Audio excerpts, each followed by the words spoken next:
By 35, the average American has saved about 0.3 times their annual income.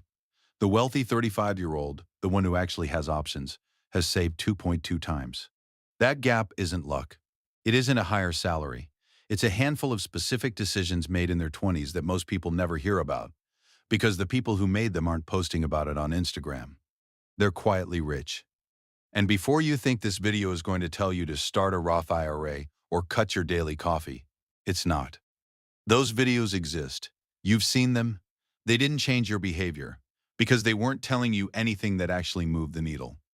What follows is the stuff that did. Here are 12 things wealthy 35-year-olds did in their 20s that almost nobody talks about. The first one is the conversation most people are too scared to have. Number 1. They negotiated their very first job offer. Not their third job. Not after 5 years of paying dues. Their first one. And that single conversation, 5 minutes of mild discomfort, is worth more money than almost any other financial decision a person makes in their entire life. Here's the math. If you accept a $55,000 starting salary when $60,000 was available, that $5,000 difference doesn't just disappear. It compounds across every raise, every promotion, every future job offer that gets anchored to what you earned before. Run that out over a 40-year career with average annual raises and compounding returns on invested capital, and that one conversation is worth over $600,000. Some economists put the lifetime figure between $1 million and $1.5 million. 55% of job candidates never negotiate. They accept the first number. They assume it's the final number. It almost never is. The people who are wealthy at 35 negotiated from job one. They did their homework on Glassdoor and the Bureau of Labor Statistics. They had a number ready. They said it out loud. And employers, almost universally, respect it. Not one hiring manager has ever rescinded an offer because someone professionally asked for more money. Number 2. They drove a used car. Or no car at all. Americans now owe $1.64 trillion in auto debt. Gen Z is spending close to 20% of their after-tax income on vehicles. 20%. One in every $5 going towards something that loses value every single day you own it. The wealthy 35-year-old did the opposite.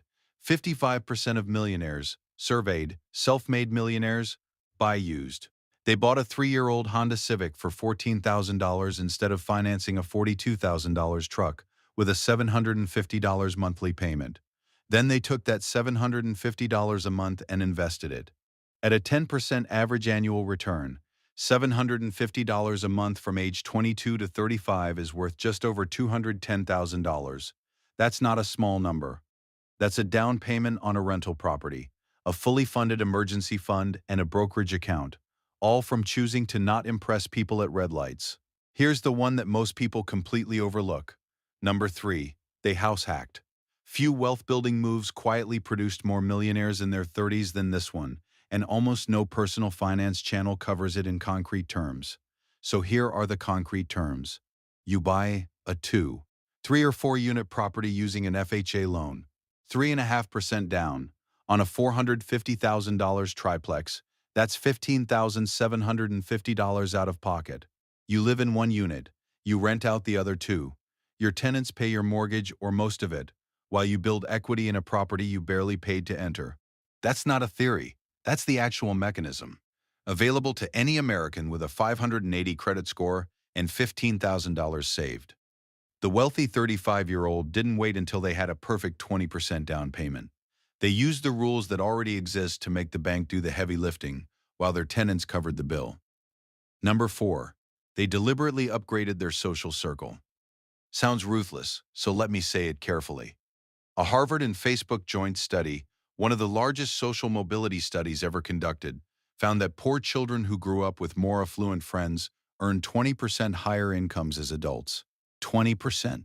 Not from going to better schools, not from getting better jobs, just from proximity to people who thought differently about money. Having 10% more high-income friends increases your likelihood of investing in the stock market by 2.9%. That's data. That's not motivational poster content. The wealthy 35-year-old figured this out at 24. They joined the professional association. They showed up to the industry mixer they thought was above them. They said yes to the dinner where they felt slightly out of their league. They found a mentor who was 15 years ahead of them and asked questions instead of pretending they already knew. Your network isn't just who you know. It's what becomes normal to you. When everyone around you talks about their 401k, you talk about your 401k. When everyone around you is buying a new car every 3 years, you do that. The environment sets the default. Choose the environment deliberately. Number 5. They treated their health like a financial asset. People don't connect these two things. They should. A study tracking health and wealth over a 10-year period found that people with excellent health in their 20s accumulated a median of $100,000 in wealth growth by their mid-30s. People with fair or poor health, less than $10,000 over the same period. A $90,000 gap, caused entirely by health differences, not income differences. The mechanism is straightforward. Poor health destroys earning capacity. It creates medical debt. It tanks productivity. It shortens careers. And it costs money you hadn't budgeted for. The wealthy 35-year-old treated sleep, exercise, and basic annual checkups as non-negotiable line items, not luxuries. Not things for when they had more time. Foundations. They understood that a blown-out back at 32 doesn't just cost you in physical therapy, it costs you in missed work, reduced output, and the psychological drag of chronic pain. Health is a financial asset. Guard it early or spend the rest of your life paying for not doing so. Number 6. They took geographic arbitrage seriously. One of the most powerful and least talked about wealth tools available to Americans right now, and it became even more powerful the moment remote work became real. Here's the play. You earn a San Francisco or New York salary, $130,000 to $180,000, but you live in Chattanooga, Tennessee, or Tulsa, Oklahoma, or Boise, Idaho. Your rent is $1,100 instead of $3,800. Your cost of living drops by 40 to 50%. Your savings rate triples overnight. You're building wealth at a pace that someone physically sitting in that expensive office can't match, because they're burning $50,000 a year just to exist in the right zip code. The wealthy 35-year-olds who figured this out in their mid-20s didn't need a six-figure inheritance. They needed a laptop and the willingness to stop paying a premium for geography that didn't serve them. And even for people who weren't remote, they chose strategically. They took the job in Austin over the identical job in Manhattan. They ran the numbers before they committed to a city. They understood that where you live is a financial decision, not just a lifestyle one. Number 7. They delayed lifestyle inflation every single time their income went up. Sounds obvious. Almost nobody actually does it. Here's what typically happens. You get a $12,000 raise. Within 60 days, your monthly expenses have increased by $1,000. New apartment, better car, nicer restaurants. You feel like you're winning because you're spending more, but your savings rate is identical to before the raise. The wealthy 35-year-old created a rule. Every raise, every bonus, at least half goes directly to savings and investments before it ever hits their checking account. They gave themselves a small visible upgrade. One thing, a nicer gym, a better phone. Then they locked the rest away and pretended it didn't exist. They did this for 2 to 3 years after every income jump. By 30, their savings rate was 25 to 35% of gross income. The average American savings rate hovers around 3 to 5%. That gap, compounded over a decade, is the entire difference between having money and not having money. Number 8. They treated skill building as an investment, not an expense. The job-hopping salary premium that dominated the post-pandemic years has nearly disappeared. By 2025, job switchers are earning only 4.8% more than job stayers, down from the 8 to 9% premiums of 2021 and 2022. The era of hopping for a 20% raise every 18 months is largely over. What hasn't closed? The skill gap. Software developers earn a median of $127,000 a year. The national median wage is $59,000. A $68,000 annual difference, not because the developer went to a more expensive college, but because they built a specific, high-value skill.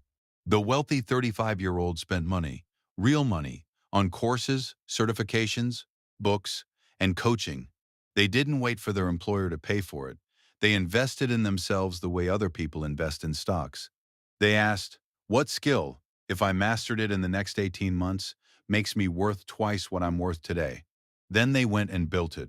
That question alone is worth asking out loud. Most people never do. Number 9.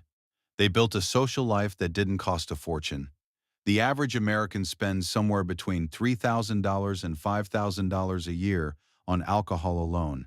Add restaurants, concert tickets, bottle service, and weekend trips designed mostly for Instagram content, and you're looking at $8,000 to $15,000 a year, after tax, going toward an experience that lasts maybe 48 hours.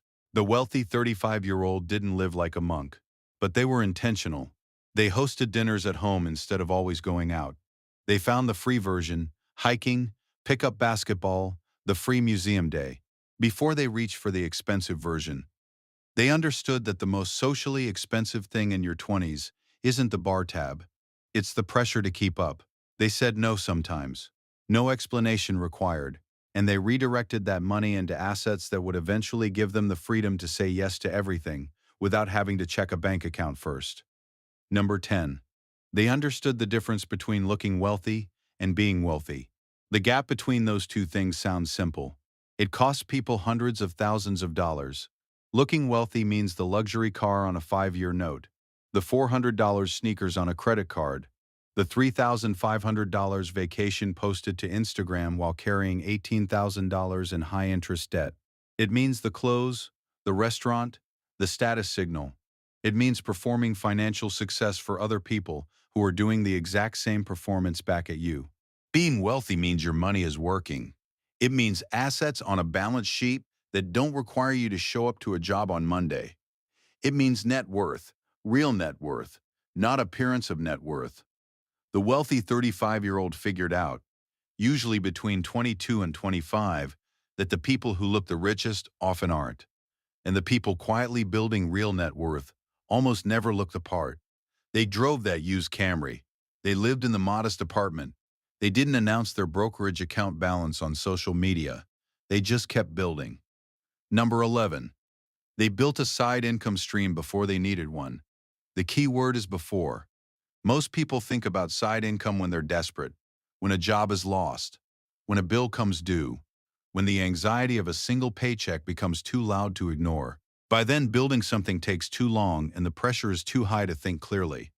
The wealthy 35-year-old built a side income stream at 24 or 25, when they had the luxury of failure. Maybe it was freelance design. Maybe it was a consulting service. Maybe it was a rental unit, or a digital product, or a small e-commerce business. It didn't matter what it was.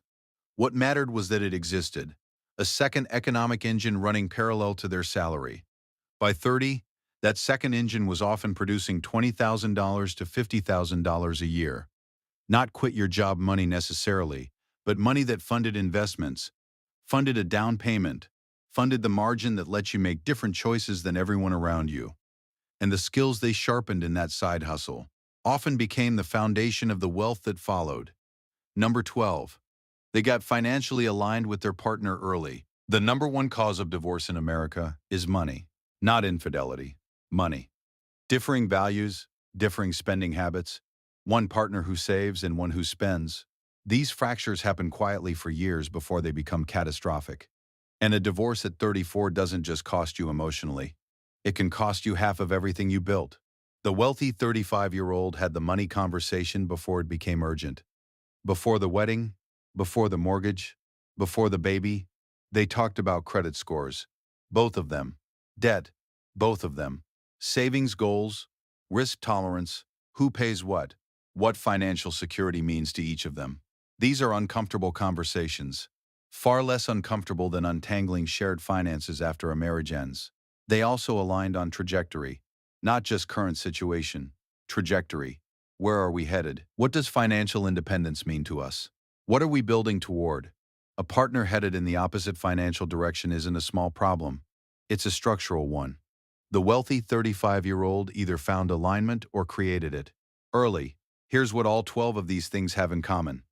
None required a trust fund. None required a six-figure inheritance. And remember, 79% of millionaires received zero inheritance. 8 in 10 came from at or below middle-income families. The variable wasn't the starting line. It was the decisions made when the decisions felt small. The $5,000 negotiation. The used car. The triplex with a 3.5% down payment. The social circle chosen deliberately. The raise not spent immediately. The skill built before it was urgently needed. These decisions don't feel dramatic when you make them.